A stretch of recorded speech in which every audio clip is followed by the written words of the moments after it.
Vamos a hablar sobre los intercambiadores de calor. Nuestro grupo está conformado por Ricardo Hinojosa, Javier Iván Aguas, Gabriela Campoverde, Enrique Toscano y Darío Fernando Lema. Mi persona, Víctor Sandoval. Bueno, vamos a comenzar un poco con los objetivos. Por ejemplo, son definir el concepto y tipos básicos de intercambiadores de calor, describir el método de cálculo de un intercambiador de calor, identificando la superficie, dimensiones y configuraciones de los tubos y cascos, conocer las aplicaciones principales, pasos para la selección de los materiales y costes de un intercambiador de calor. Bueno, una leve introducción acerca de este tema. Un intercambiador de calor se puede describir de un modo muy elemental, como un equipo en el que dos corrientes a distintas temperaturas fluyen sin mezclarse con el objeto de enfriar o calentar un fluido a ambas cosas a la vez. Para la transferencia de calor existen una amplia variedad de equipos denominadas intercambiadores de calor. Un intercambiador de calor es un equipo utilizado para enfriar un fluido que está más caliente de lo deseado, transfiriendo calor a otro fluido de frío y necesita ser calentado.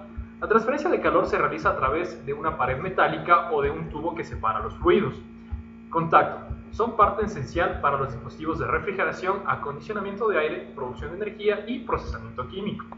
En los sistemas mecánicos, químicos, nucleares y otros, ocurre que el calor debe ser transferido de un lugar a otro, o bien de un fluido a otro. Los intercambiadores de calor son los dispositivos que permiten realizar dicha tarea. Existen tres formas de intercambiadores de calor en los dispositivos: transferencia de calor convectiva del fluido hacia la pared interna del tubo, transferencia de calor conductiva a través de la pared del tubo, transferencia de calor convectiva desde la pared externa del tubo hacia la superficie. Siguiendo con la exposición, vamos a hablar sobre las razones por las que se debe utilizar un intercambiador de calor. Primero, calentar el fluido frío mediante un fluido con mayor temperatura. Segundo, reproducir la temperatura de un fluido mediante un fluido con menor temperatura. Además, llevar al punto de ebullición de un fluido mediante un fluido con mayor temperatura. Cuarto, condensar un fluido en estado gaseoso por medio de un fluido frío. Quinto, llevar al punto de ebullición a un fluido mientras se condensa un fluido con mayor temperatura. Tipos de intercambiadores de calor. Entre ellos tenemos intercambiadores de tubería doble, intercambiadores enfriados por aire, intercambiadores de placa e intercambiadores con casco y tubo. Intercambiador de doble tubo. Está construido por dos tubos concéntricos de diámetros diferentes. Uno de ellos fluye por el tubo de menor diámetro y otro fluye por el espacio anular entre dos tubos. En este tipo de intercambiadores son posibles dos configuraciones en cuanto a la dirección del flujo de los fluidos. Además, en la configuración de los fluidos paralelos, los dos fluidos entran por el mismo extremo y fluyen en el mismo sentido. En la configuración en contraflujo, los fluidos entran por los extremos opuestos y fluyen en el sentido opuesto. En el intercambiador de calor de flujo paralelo, la temperatura de salida del fluido frío nunca puede ser superior a la temperatura de salida del fluido caliente. Ok, en esta ocasión vamos a hablar de intercambiadores enfriados por aire. Los intercambiadores enfriados por aire consisten en una serie de tubos situados en una corriente de aire que puede ser forzada con ayuda de un ventilador. Los tubos suelen tener aletas para aumentar el área de transferencia de calor. La selección de un intercambiador enfriado por aire frente a un enfriado por agua es una cuestión económica, que hay que considerar gastos de enfriamiento del agua, potencia de los ventiladores y la temperatura de salida del fluido, y tienen una diferencia de temperatura entre unos 15 grados Fahrenheit a menos 8 grados Fahrenheit. Intercambiadores de placa. Los intercambiadores de placa son formados por un conjunto de placas de metal corrugadas.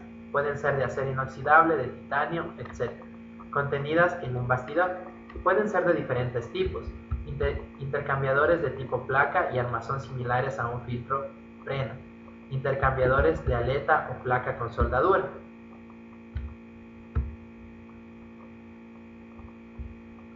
Llamados también intercambiadores compactos admiten gran variedad de materiales de construcción y por la construcción están limitados a presiones.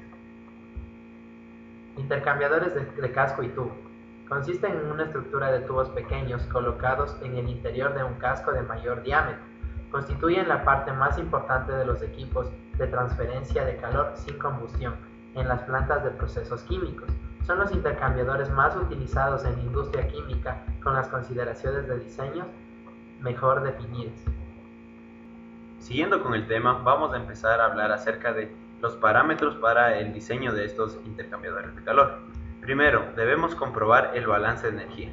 En esto nosotros hemos de conocer las condiciones de procesamiento, caudales, temperatura, presiones, propiedades físicas de los fluidos, etc.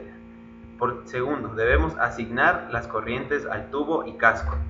Después debemos dibujar los diagramas térmicos en los cuales nosotros vamos a ver las energías que se producen en estos. Determinar el número de intercambiadores en serie. Calcular los valores corregidos de la diferencia media de temperaturas o MTD. Seleccionar el diámetro, espesor, materiales, longitud y configuraciones de los tubos para el intercambiador. Estimar los coeficientes de película y de suciedad. Calcular los coeficientes globales de transmisión del calor que se producen en estos. Después, debemos calcular la superficie de intercambio estimada de los materiales. Seleccionar el tamaño del casco, utilizando 2 pasos en el tubo. Calcular las pérdidas de presión en el lado del tubo y recalcular el número de pasos para cumplir con las pérdidas de presión admisibles entre los tubos del intercambiador. Asumir la separación entre desviadores y el área de paso para conseguir la pérdida de presión en el casco admisible. Recalcular los coeficientes de película en el lado del tubo y del casco utilizando las velocidades máxicas disponibles por las cuales circulan el fluido en los intercambiadores.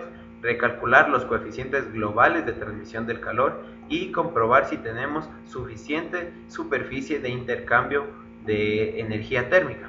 Si la superficie de intercambio es muy grande o muy pequeña, debemos revisar los estimados de tamaño de carcasa y repetir las etapas 9 y 13 anteriormente mencionadas, ¿sí?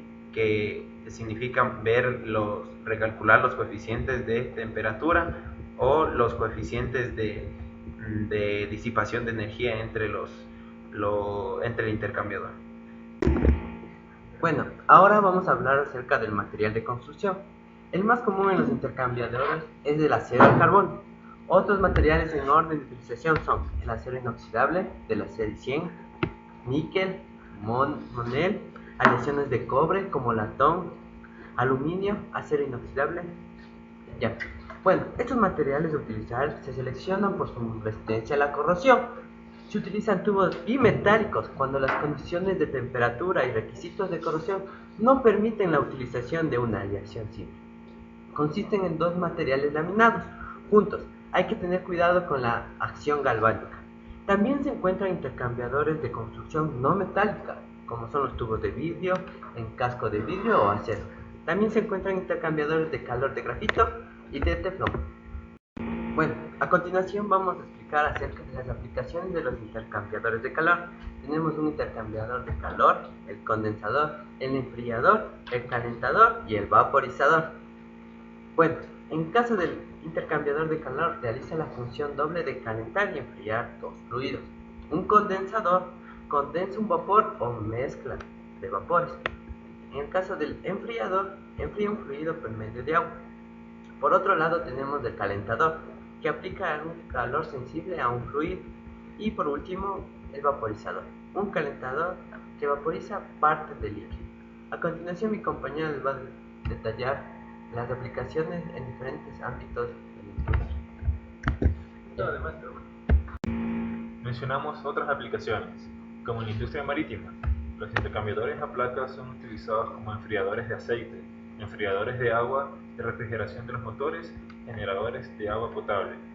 También tenemos la industria del tratamiento de superficies, en la cual los intercambiadores de calor a placas se utilizan para el calentamiento de la solución desengrasante, enfriamiento del agua de aclarado, calentamiento de la imprimación fosfante y enfriamiento de la laca aplicada por catoforesis. Otra aplicación sería las centrales nucleares, en la cual los intercambiadores de calor se utilizan en el circuito secundario de refrigeración. En cuanto a la industria alimentaria, Estos intercambiadores de calor a placas se utilizan en la fabricación de leche, mantequilla, queso, postres, miel, yogures, cerveza, helados, etc. En la industria química pues se presentan estos intercambiadores de calor a placas en los que se utilizan para controlar temperaturas de proceso, calentamiento o enfriamiento de productos químicos en procesos evaporadores y concentradores. Además tenemos en la industria cosmética también. Estos intercambiadores de calor a placas se utilizan en la fabricación de soluciones cosméticas basadas en aceites y alcoholes, fabricación de perfumes, cremas, emulsiones, productos de limpieza activos. La industria biotecnológica.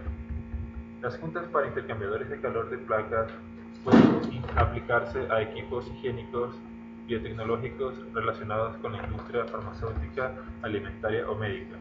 Estos equipos higiénicos aumentan la eficiencia de producción y reducen el consumo de agua y de energía. Gracias a ello se pueden producir fármacos complejos que se basan en proteínas, tales como vacunas, antivirus, anticuerpos, sistemas especiales para fermentación o recolección y purificación de fluidos. También tenemos la industria petroquímica. Los productores petroquímicos solicitan procesos continuos y actuaciones sostenibles.